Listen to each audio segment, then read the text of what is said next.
Good morning. তো সকালবেলা ঘুম থেকে উঠে ছাদে এসেছি। আর আজকে দেখতে দেখতে আমার সোনা মায়ের 2 বছর। আজকে দিনটা আমার সোনা মা সন্ধে 8:40 আমার সোনা মা হয়েছিল। তো কি বলো তো, আমাদের বাড়িতে না ওই জন্মদিনটা মানে এই ছোটো 5 বছর না হলে জন্মদিন কেউ করে না। আমার গলা ধরে গেছে, একটু ম্যানেজ করে নিও। তো 5 বছর হয়, তারপরে জন্মদিন আমাদের পালন করতে হয়, না হলে করতে নেই। প্রথমত। দ্বিতীয়ত, যেহেতু আমার তোমরা কম বেশি জানো, আমি অনেক কষ্ট করে, মানে অনেক কষ্টের আমার বেবি। তো মানে অনেক বাধা পার করে আমার এই ছোট্ট বেবিটা এসেছিলো।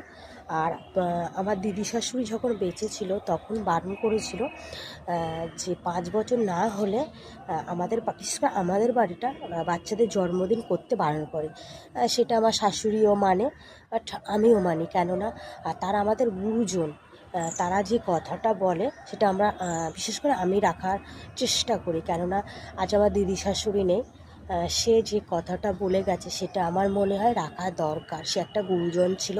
তারপরে আমার শাশুড়ি মা বলেছে 5 বছর হবে তখন আমরা ধুমধাম করে মাম্মামের জন্মদিনটা পালন করব।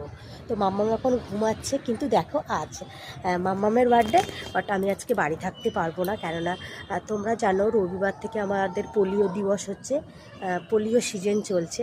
বাট আজকেও আমার মাম্মাম হয়েছিল শনিবার, কিন্তু আজকে পড়েছে মঙ্গলবার। তো তোমরা সবাই আশীর্বাদ করো আমার সোনামা যেন ভালো থাকে, সুস্থ থাকে, আর আমি যেন মানুষের মতো মানুষ করতে পারি আমার সোনামাকে, যে